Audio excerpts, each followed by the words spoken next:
Hai guys, ketemu lagi di channel Endeavor Lovers.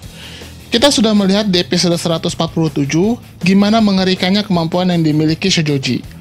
Shojoji ini ketua bandit yang bukan kaleng-kaleng kekuatannya.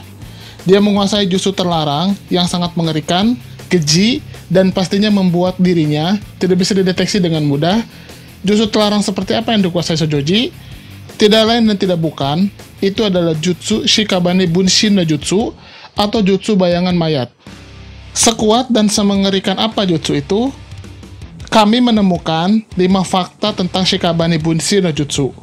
Kali ini kita akan bahas. Tapi sebelum lanjut, jangan lupa untuk klik tombol subscribe bagi yang belum subscribe, dan klik tombol like serta share video ini di semua sosmed teman-teman. Oke, kita akan bahas sekarang. Let's check it out.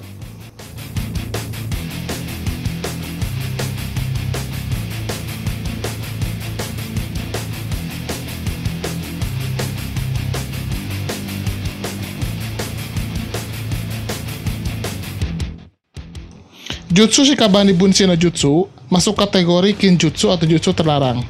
Jutsu ini dibilang terlarang karena sekali menguasai jutsu ini, maka orang itu akan berubah menjadi kanibal.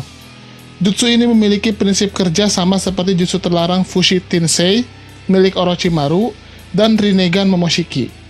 Bagi yang belum tahu, Fushi Tensei Orochimaru adalah jutsu terlarang yang membuat Orochimaru bisa memindahkan tubuh dan jiwanya ke dalam tubuh manusia lainnya, sehingga membuat Orochimaru seolah-olah abadi karena dia bisa mengatasi faktor usia dan kematian. Itulah mengapa Orochimaru selalu terlihat muda dan perkasa, padahal usianya tidak muda lagi. Tapi teknik ini punya kelemahan, di mana Orochimaru harus berpindah tubuh setiap 3 tahun sekali. Jika tidak, tubuh Orochimaru akan membusuk dan malah menimbulkan kematian bagi Orochimaru.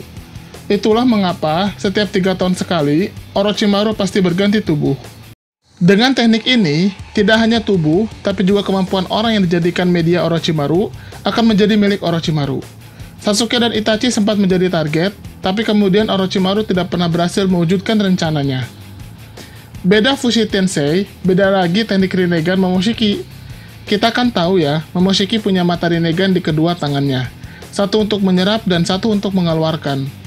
Nah, yang bisa menyerap ini punya kemampuan yang tidak cuma sebatas menyerap ninjutsu saja, tapi juga fuinjutsu atau jutsu penyegelan, dan satu lagi, mata Rinnegan ini bisa mengubah tubuh makhluk hidup menjadi buah cakra. Inilah yang terjadi pada Kinshiki Otsutsuki. Kinshiki diubah menjadi sebuah buah cakra, lalu dimakan oleh Momoshiki. Tindakan Momoshiki ini membuat Momoshiki bisa menguasai tubuh, cakra, dan kemampuan milik Kinshiki Otsutsuki. Untuk Shikabane Bunshin no Jutsu milik Shojoji ini, pemilik harus memakan tubuh target dan tidak boleh tersisa. Yang paling utama adalah otak target harus dimakan. Setelah target dimakan, maka secara instan, tubuh Shojoji akan berubah menjadi tubuh targetnya. Perubahan ini sangat sempurna, bahkan sampai hal yang paling detail dari fisik target akan terlihat. Sama seperti 2 jutsu terlarang yang sudah kami sebutkan, memakan tubuh orang lain akan membuat Shojoji memiliki fisik, cakra, dan jutsu yang dimilikinya dengan sempurna. Benar-benar sadis dan ngeri, bukan?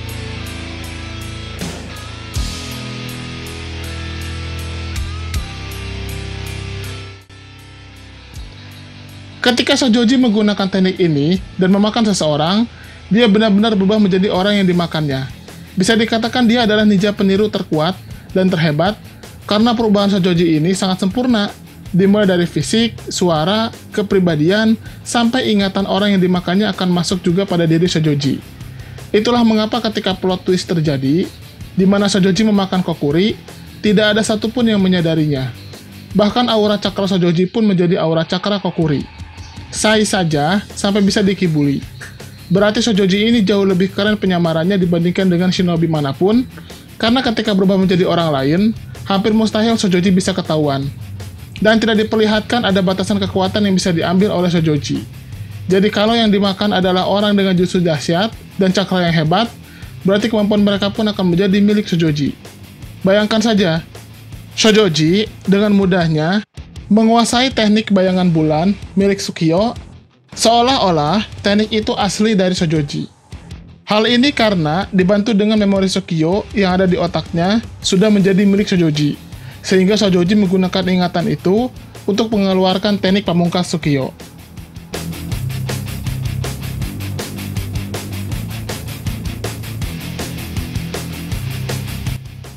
Teknik Shikabane Bunshin no Jutsu ini juga memiliki keunikan lainnya, yaitu perubahannya bersifat permanen. Dalam Wujutsu Kyo, Shojoji sebenarnya sudah ditanamkan segel Katon Tenro. Kita semua tahu, segel Katon Tenro ini bisa membatalkan atau menahan seseorang dari menggunakan jutsu. Berarti, kalau misalnya jutsu orang tersebut sedang ditanamkan dalam dirinya, ketika dia menggunakan Katon Tenro, jutsu itu akan dibatalkan. Masalahnya, ternyata ini tidak terjadi pada Shojoji. Walaupun dipasang segel Tenro sekalipun, tubuh Sukyo tidak langsung berubah menjadi tubuh asli Shojoji, dan jutsu Shojoji tidak mati. Ini nampaknya menandakan kalau transformasi Shikabane Bunshin no Jutsu tidak akan langsung buyar, meski penggunanya dikekang jurus anti-jutsu seperti Katon Tenro. Bahkan Shojoji bisa kembali ke bentuk aslinya tanpa kehilangan akses ke tubuh barunya itu. Hanya saja, Shojoji hanya bisa kembali berubah ke tubuh terakhir yang dimakannya saja. Begitupun kekuatannya gak akan berubah. Jadi jika Shojoji sudah makan manusia dengan kemampuan Jutsu A misalnya, lalu setelah dia makan lagi orang dengan kemampuan Jutsu B, maka Jutsu A yang dikuasainya akan hilang, digantikan dengan Jutsu B yang baru dimakannya.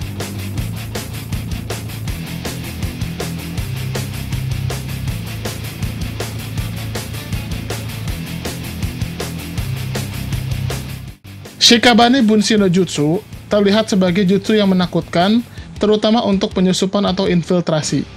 Akan sangat berbahaya jika pengguna jutsu ini bisa melahap otak korban yang kuat.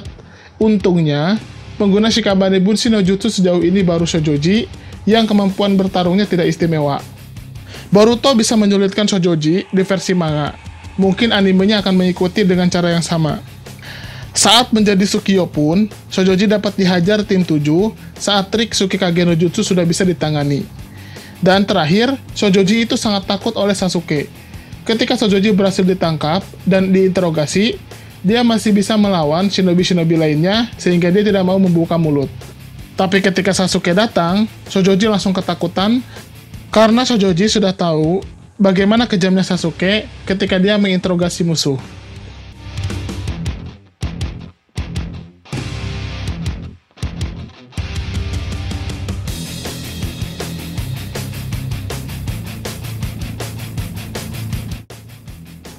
Mungkin sudah tidak terhitung korban Shojoji yang kehilangan nyawanya dan tubuhnya dirampas. Tapi berhubungan dengan arc Boruto, maka ada 3 orang yang mati dimakan oleh Shojoji. 2 sudah mati dan 1 akan mati menjelang akhir arc Tento Madoka. Untuk 2 orang yang sudah mati, ada Sukyo yang ternyata sudah mati sejak awal arc Kastil Hozuki. Sehingga tubuhnya pada dasarnya adalah tubuh Shojoji. Ada 2 kemungkinan tentang kematian Sukyo, di mana yang pertama dia mati karena bagian dari rencana. Jadi menurut teori ini, Sukyo memang menyerahkan dirinya untuk dimakan oleh Shojoji. Dan kemungkinan kedua, Sukyo ini dibunuh oleh Shojoji, seperti Shojoji ketika membunuh Kokuri. Orang kedua yang mati di tangan Shojoji adalah Kokuri. Jalan kematian Kokuri itu memang cukup sedih sih. Dia mati ketika dibawa oleh Sukyo, yang notabene adalah Shojoji, ke dalam air laut, lalu Shojoji ternyata memakannya. Gara-gara itu, Shojoji bisa kabur dari Kastil Hozuki dan pergi menemui teman-temannya. Dan yang terakhir akan mati nanti adalah Yamaoka. Yamaoka adalah pengawal pribadi Tento Madoka. Karakter ini akan mati dengan cara yang masih misterius di tangan Shojoji. Seperti biasa, Shojoji akan memakannya. Kami rasa di 2 episode pertama ini akan diperlihatkan kematian Yamaoka. Itulah 5 fakta tentang Shojoji dan Jutsu Shikabane Bunshin no Jutsu. Bagaimana menurut teman-teman? Silahkan berikan komentarnya di kolom komentar kami. Terima kasih.